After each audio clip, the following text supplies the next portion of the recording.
अगर आप प्रभु श्री राम के भक्त हैं और इस बात से अनजान है कि उनकी मृत्यु कैसे हुई थी, तो इस वीडियो को पूरा ज़रूर देखिएगा और चैनल को सब्सक्राइब करके कमेंट में जय श्री राम जरूर लिख दीजिएगा। तो प्रभु श्री राम को भला कौन नहीं जानता है। जब भी बात आती है रामायण की, प्रभु श्री राम की छवि अपने आप ही आंखों के सामने आ जाती है। श्री राम को विष्णु के 7वें अवतार के रूप में पूजा जाता है और पुराणों और शास्त्रों में भी उनकी महिमा का बखान होता है। त्रेता युग के पालनहार प्रभु श्री राम को भक्त आज भी पूरे श्रद्धा भाव से पूजते हैं और उनकी भक्ति में सरोबार हो जाते हैं। प्रभु श्री राम के जीवन से जुड़ी कुछ ऐसी अनसुनी कहानियां हैं जो आज भी सोचने पर मजबूर कर देती हैं। ऐसी ही अनसुनी कहानियों में से एक है श्री राम की मृत्यु से जुड़ी कहानी। आप सभी के मन मस्तिष्क में कई बार ये प्रश्न जरूर आया होगा कि श्री राम जब भगवान का ही अवतार थे तो उनकी मृत्यु कैसे हुई।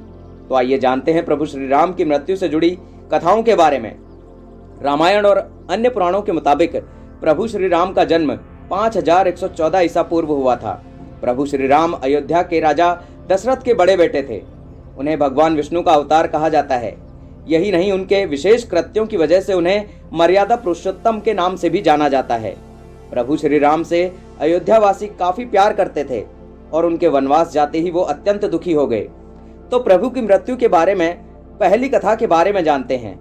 वैसे तो प्रभु श्री राम की मृत्यु से जुड़ी कई कथाएं प्रचलित हैं। इनमें से एक कथा के अनुसार सीता जी ने अपने दोनों बच्चों लव और कुश को प्रभु श्री राम को सौंपा और धरती माता के साथ जमीन में समा गईं।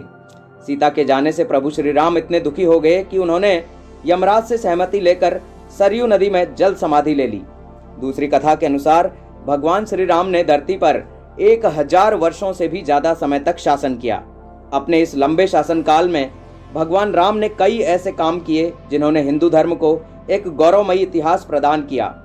पद्म पुराण के अनुसार भगवान राम जब अपना अवतार काल समाप्त करके एक ऋषि का रूप धारण करके आए, तब काल यानी यमराज भी एक ऋषि के रूप में आए और उन्होंने राम जी से बात करने का आग्रह किया। तब श्री राम ने काल से कहा कि कोई हमारे बीच न आए।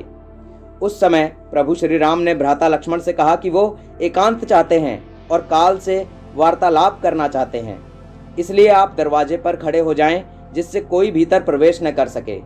इतनी देर में ऋषि दुर्वासा वहां आ गए और राम जी से मिलने की आग्रह करने लगे। लक्ष्मण जी के मना करने पर भी ऋषि नहीं माने और क्रोधित होकर बात करने लगे। लक्ष्मण जी दुर्वासा के क्रोध से बचने के लिए कमरे में प्रवेश कर गए जहां श्री राम वार्तालाप कर रहे थे। ये देखकर श्री राम भी लक्ष्मण पर कुपित हुए और उन्हें मृत्युदंड न देकर देश निकाला दे दिया।